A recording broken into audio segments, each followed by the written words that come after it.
Hello and welcome to this episode of SPSS one-on-one series with me, Warrior Analytics. Today we look at testing for normality. Is my data normally distributed? Why should we even test for normality? There is more to that question, but allow me to simply put it this way. In research, we always analyze data about a sample, and it is from the results of this sample we make conclusions about the population from which we picked this sample. The population is always assumed to be normally distributed. So we pose the same question to you. Is your data normally distributed? So that the conclusions you make from it are valid about the population where it came from. And it also allows you to select the right statistical test for your analysis. But before we go into the practical bit of it, let me first give you an overview of testing for normality. There are several approaches of testing for normality. One of them is the crude way of testing using the means and median. We shall see this practically, but we also have graphical methods of testing for normality where we can use the histogram and the normal QQ plots. We can also use statistical approaches, the KS test and the Shapiro-Wilk test. But there are also other tests like the Skewness and kurtosis, which depend on sample size. With this background, let us go to our data. This is our data set that we are using. This data set comes pre-installed with SPSS, but you can also download it. I've put a link in the description of this video. Today our focus is going to be on two variables, sales and length. Both are numeric variables, and testing for assumption is only applicable to numeric variables. So we are going to start with the crude methods of testing for normality, and that is comparing whether the mean and the median are equal. First, we just go to analyze, go to descriptive statistics, frequencies, and then I'm going to select sales here, and then length. Length is here. Also push it there. Under the statistics button, I'm going to select mean and median. I say continue. Then I'm going to uncheck the frequency tables because I do not need them for this particular activity. Then I click OK. Right? So it is telling me, first of all, valid. We have 157 for sales in thousands. All entries are there. But when it comes to length, one is missing. At this point, you are also, I assume you're done with your data cleaning. If not, you go back to your data and see where that missing one is. By looking at the mean and median, look at sales. 52 is the mean, 29.45 is the median. Since the mean and median are different, this data is not normally distributed. Compared to if I look at length, I have 187.3. This is 187.9. These are very close, almost the same. So it gives me an idea that this data may be normally distributed. Second approach is using the graphical methods. Graphically, I can just plot a simple histogram and I put a normal curve on it. I go to graphs, go to legacy dialogues and select a histogram. In this histogram, I'm going to put there sales, and then I check display normal curve. Then say OK. It will plot for us a graph, and then boom, the graph is here. You can see that our data is skewed. Our data is not normally distributed as it would be expected to be. Let us just run the one for length. Go to graphs, legacy dialogues, and then histogram here. I want to push this back and take this variable length. The display normal curve is checked. I click OK, and then it also plots for us. You see, compared to the previous cells in thousands, this one is approximately normally distributed. So far, based on the crude one of mean and median, I had already seen that length might be normally distributed. Even using the graphical approach, it's also showing me that this variable length might be normally distributed. I can proceed and run the statistical methods that show whether my variable is normally distributed or not. For that one, you can simply go to Analyze, go to Descriptive Statistics, and then Explore.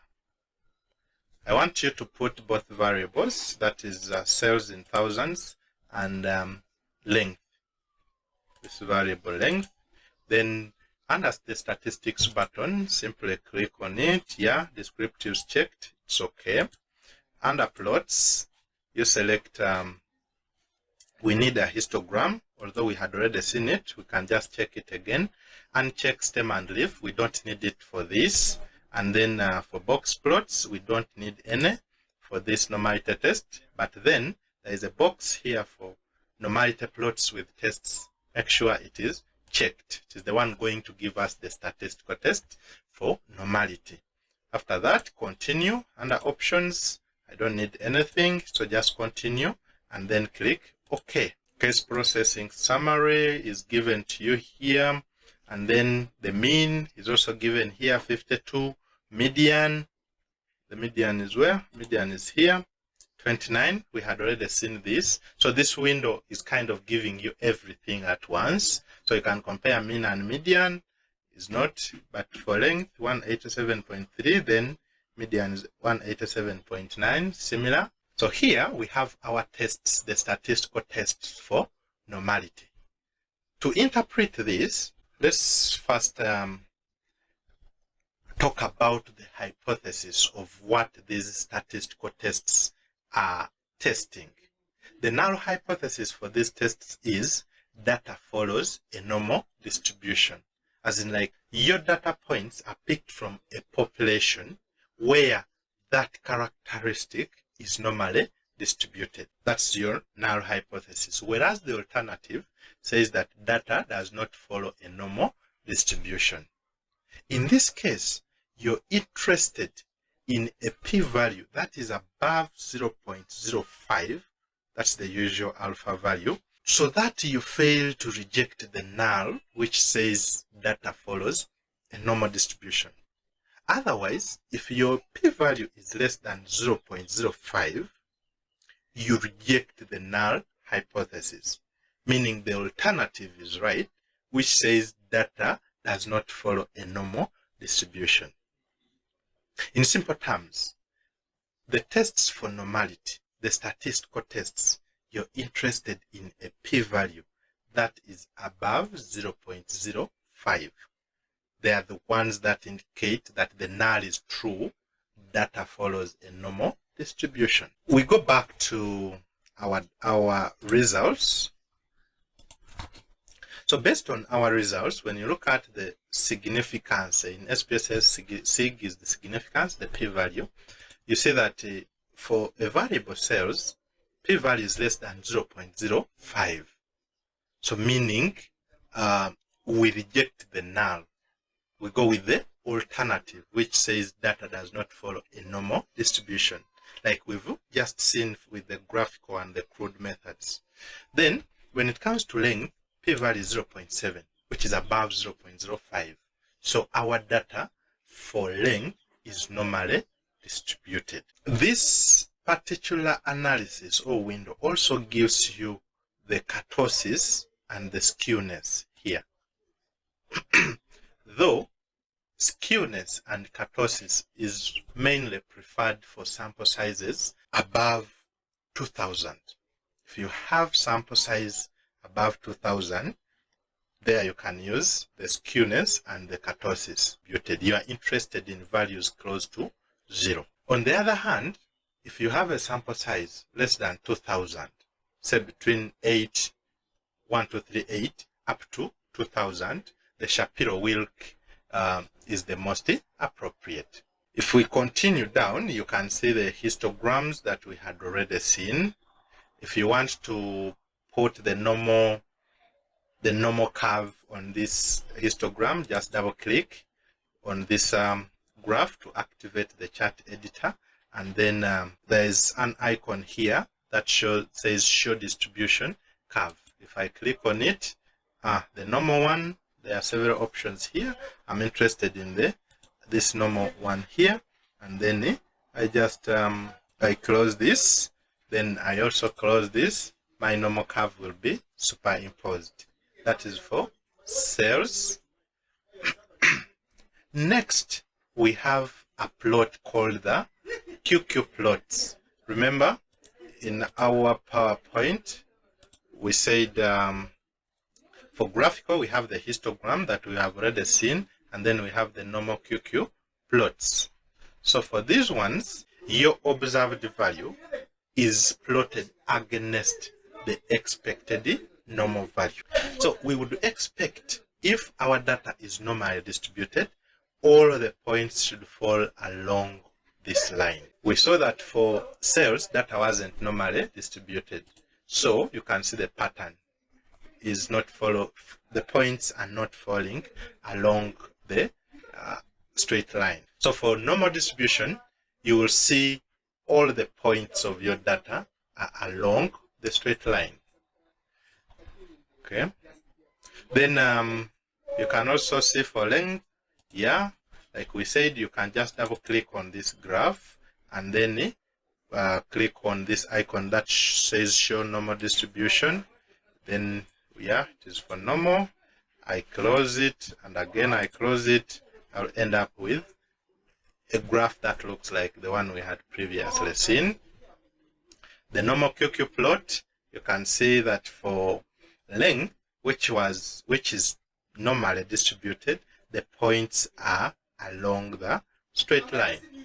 So this variable is normally distributed. Okay. Yeah, so basically that is how you test whether my data or your data is normally distributed. But what we can see from all this is that you can't rely on a single approach to test whether your data is normally distributed. Use a combination of these to help you judge for yourself whether your data is normally distributed. Each of them has its own limitations. For example, the statistical approaches. When you have small sample sizes, you tend to get larger p-values. In other words, small sample sizes tend to show you that your data is normally distributed. Well, in other words, they have small sample sizes give the test little power to detect. On the other hand, if the sample size is big, it tends to give you smaller p-values, because large sample sizes give the statistical test high power to detect any slight violations of normality, and hence you end up having saying your data is not normally distributed. So here I recommend use a combination of tests. Use the graphical, the crude ones, and statistical to come up to a conclusion. So that is it for today. We've looked at how to test for normality for your data or for your numerical variables using the crude methods, the graphical approaches, and the statistical methods. So next we shall be looking at Pearson's correlation in SPSS, how to run it, how to interpret it, and how to report it in your analysis. Consider liking and subscribing to the channel so that you do not miss out any of the episodes. See you in the next video.